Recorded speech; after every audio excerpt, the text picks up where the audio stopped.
My involvement with the Rastafarians and how I got involved with Bob Marley was a very mystical experience from my very, very beginning.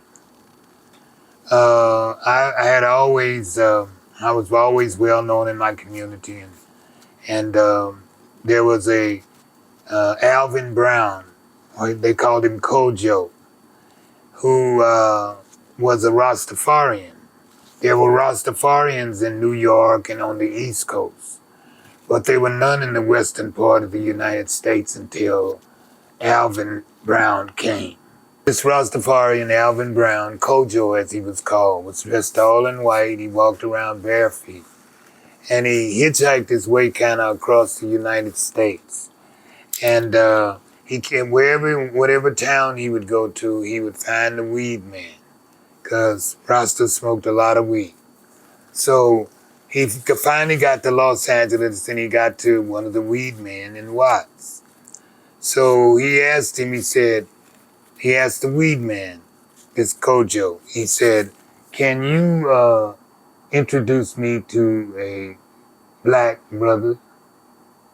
And the brother said, what do you mean? He said, I mean a real black brother. And the brother said, I know one. And I was smoking a lot of weed at that time. And he said, I'll take you over to his house. It's about 6 p.m, dusk dark. And I got a knock at the door. Me and my wife and kids were sitting in the living room watching TV. And when I cracked the door, I was kind of shocked. I had never seen dreadlocks, not in person, maybe in books. So I'd never seen dreadlocks, and I was kind of shocked because his eyes was blood red and he was very, very dark. And he said, my name is Waldy Raphael. He says, I'm an angel. This is true, you guys. I'm not just sitting here telling you a story. I said it was mystical from the start. He said, and I come with a message for you. And he came in and he took over my house. I found myself just sitting there, and this man is cooking herb tea and serving it to all of us and offering it to my children. I was beat and kind of gave them some or something. I put the kids out there, and then they stood in the room watching.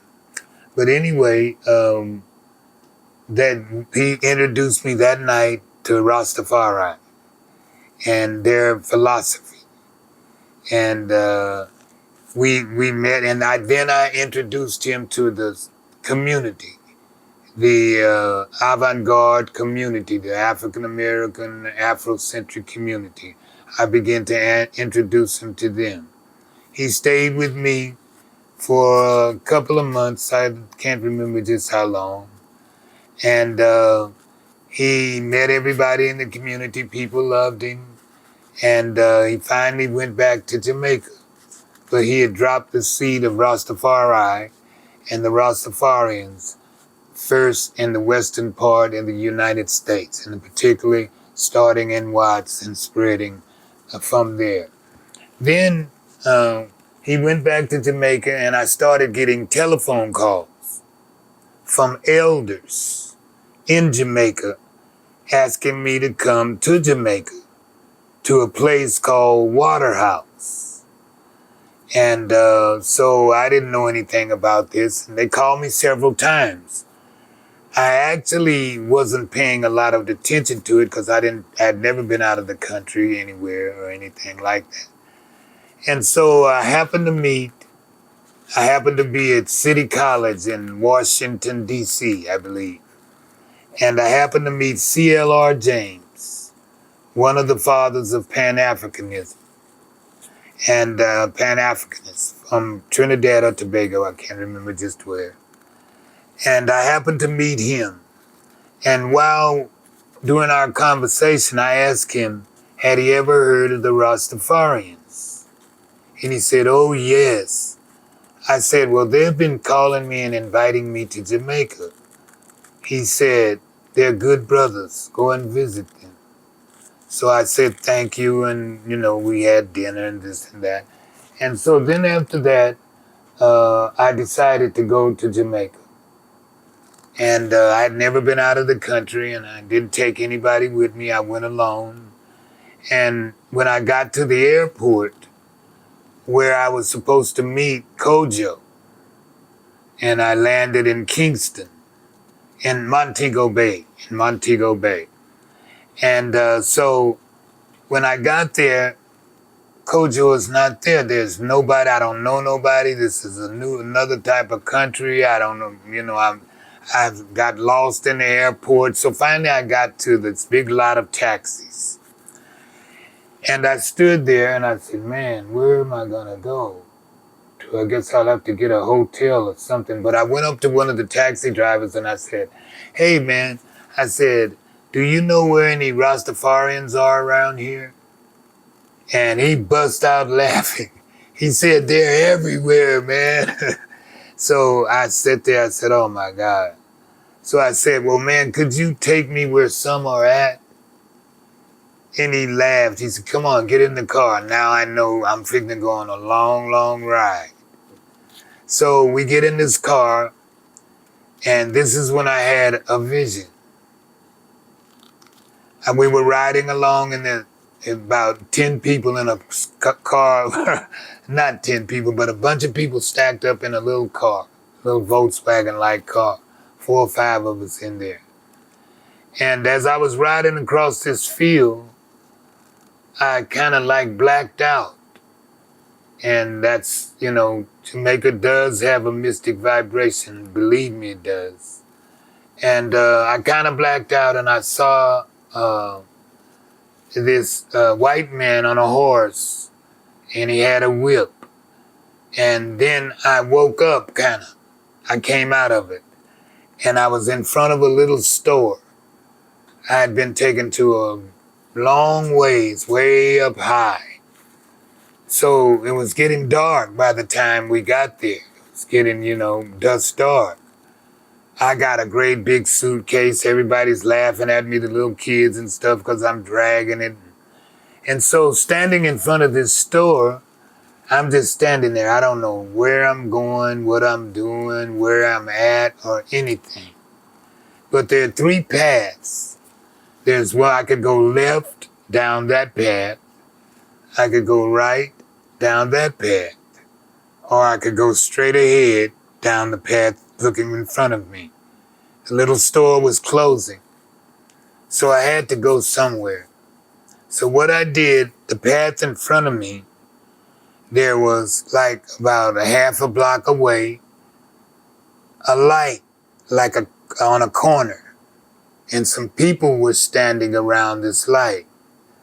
So I decided to go down there. I said, I'm going to take the path straight. And I gave the little boys a quarter or something, and they carried my bags, laughing at me. And so as we got down to this little light, there were a few people standing, maybe 3 or 4 people standing in front of the light, talking right under the light. And when I got to them, I said, hello. I said, my name is, I told him my name, Anthony Hamilton at that time. And I said, I'm looking for a man named Kojo. Prince Kojo, that's who he told me he was. And I was supposed to meet him at the airport. And he never showed up. And the guy said, what do you want? I said, he invited me here. And from the darkness stepped a lady and said, I'm his wife. I was blown away. I went directly from her, the airport, and that driver was just taking me on a long trip, so he got a good fare. And I ended up walking right up to the lady. That was the first really mystical thing, the second mystical thing that happened to me in Jamaica. Yes. And from there, Kojo the next day came from Kingston, and we met up there, and that's when I began to go around Jamaica. And I first started and became I called Richard of the Watts Prophets, and he came to Jamaica because I told him, man, you got to come see this. This is a beautiful movement, and etc. So he came, and we both were initiated into the Rastafarians at Waterhouse. They had chicken, killed the chicken for us. It was very beautiful, our initiation. And after I got there, Brother Solomon Wolf at that time was the head of the Ethiopian World Federation. And I met him and his son. And so as I got ready to leave Jamaica, Solomon Wolf's son, Sydney, told me, you know, Rasta have a lot of arguments right now. He said, and you would be more help to us if you went to the church. And I said, oh, where's the church? He said, in New York. And I left from there, and I flew. When I went to go home, I had made my trip go through New York. And it was a big snowy day when I got there, and I had to go to the Bronx. And I was stepping in 3 feet of snow. I'd never been in nothing like that. But anyway, when I got there, Abba Mandrafo, who ended up Archbishop Yisak, met me at the door. And we began to talk over the next, I extended my stay. And we began to talk, and he knew that I knew the sacraments and stuff because I had been a Catholic, and Orthodox was not like Catholic in many ways, but I did have the sacraments and stuff were all the same. So anyway, when I got ready, we became very, very good friends. And the Archbishop of the Western Hemisphere at that time was a Archbishop named Athanasius. And so he was a very stern gentleman, very stern priest. And so when I got ready to go, Abba Mandrafo came to me and gave me a letter. And in this letter it said, you have permission to go to Los Angeles and establish an Ethiopian Orthodox church, and you can raise funds to do that. Something like that, the letter said.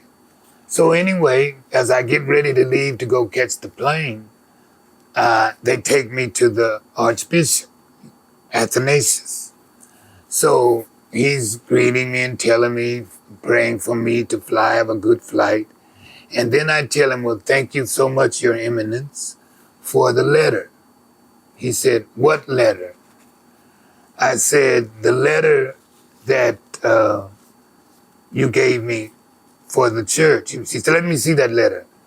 And I handed him the letter that Abba Mandrafo had given me.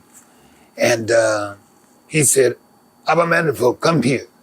And Abba Mandrafo came and he said, what is wrong with you? We have only known this man for a week or so. And they said, we've only known him a week or so, and here you have given him a letter enabling him to go to Los Angeles and raise funds in the name of the Ethiopian Orthodox Church. If anything goes wrong here, you're going to be responsible. And he gave me back my letter, and I came back, and that was the beginning of the Ethiopian Orthodox Church in Los Angeles. And at that time, my congregation were Crips and Bloods, the majority. Some Jamaicans, some African Americans, and a few Ethiopians who, at that time, the government had been overthrown, and most of the Ethiopian students that were here were at the mercy of the African Americans because they were getting funds from Ethiopia to go to school here. Their parents paid for that. After the overthrow of Haile Selassie, there was no more money coming from Ethiopia. So these kids were at the mercy of African Americans who really looked out for them. Many of them opened up their homes to them, to groups of them. Gangbangers would come to the church and give big donations because that's who my congregation was. We were working for them, and we brought the church to Los Angeles for them. That's actually who it was brought here for. where because it was something where they, as I said, could get their culture, tradition, and history all in one package. And that was the beginning of my involvement with the Rastafarians. And at Waterhouse, I met Bob Marley. That was the first time I met him at a distance. You know, he just came. There were some other musicians there, and they played a little bit and played around. Some very great reggae musicians were there that night. I can't remember their names. One of the ones who brought the bass out front and his bass lines were still played. So that was the beginning. And so then after I started working with the church, I ended up becoming a priest. And so while in Jamaica one day, Haile Selassie had asked that all the Ethiopian World Federations be turned to churches. And they were kind of to a lot of spots in Jamaica. So the Ethiopian priests born in Ethiopia, they were really kind of frightened of the Rastafarians. They didn't know how to deal with the smoking herb or anything like that. They were very naive. So these federations had to be contacted by priests because they were going to establish a church rather than a federation. So I volunteered. I told them that I would be the one. I would go to Waterhouse, and that's where I would begin. And that's where I went in the Waterhouse. And from there, I started, as I said, I was working with the church. And I happened to be staying next door to Bob Marley because the Archbishop stayed in an apartment next door to Bob Marley's apartment. It wasn't an apartment, it was like a duplex. And so Bob allowed His Eminence to stay there. So that's when I would go there, I would see Bob and his family going and coming and in the backyard and here and there. And that's all I knew of him. But one day, I was at his studio. The bishop had a meeting with him over some funding. And so I went and sat in his studio, with his musicians. And while in the studio, one of them asked me, well, what do you do? And I said, well, I'm a priest, deacon at that time. I was a priest. I said, I'm a priest, and I'm a poet. So one of them said, well, do a poem. So I did the poem, Wisdom and Knowledge, the poem that I did at Bob Marley's funeral. I ended up doing it there. The family asked me to do it. And so I did the poem for them over the mic. And when I finished the poem, I heard and it was Bob Marley. And he came out and he said, who are you, man? He said, that poem. He said, that was a wonderful, beautiful, informative, spiritual poem. So I said, oh, thank you, brother. And that's how I said, I have a book and a CD. And I went to the car and I got that and I gave that to him. And that was my initial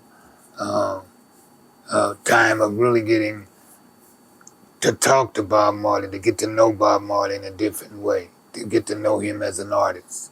The next day he came and told me that he loved my poetry. He loved what we call rap today, the way we were doing it. And he wanted to record with us. But before all of that could happen, he passed away. And that's how I met Bob Marley and got involved with him. And was asked to do his funeral. And that was quite an experience, his funeral. It was a beautiful day in Jamaica. And the whole country came to his funeral, it seemed. And as we were leaving he had 3 funerals, actually. One in Miami, one at the National Arena, and one at our church where I did the poem. And I was supposed to do it at the National Arena, but there were some interruptions. So while there, Where was I at?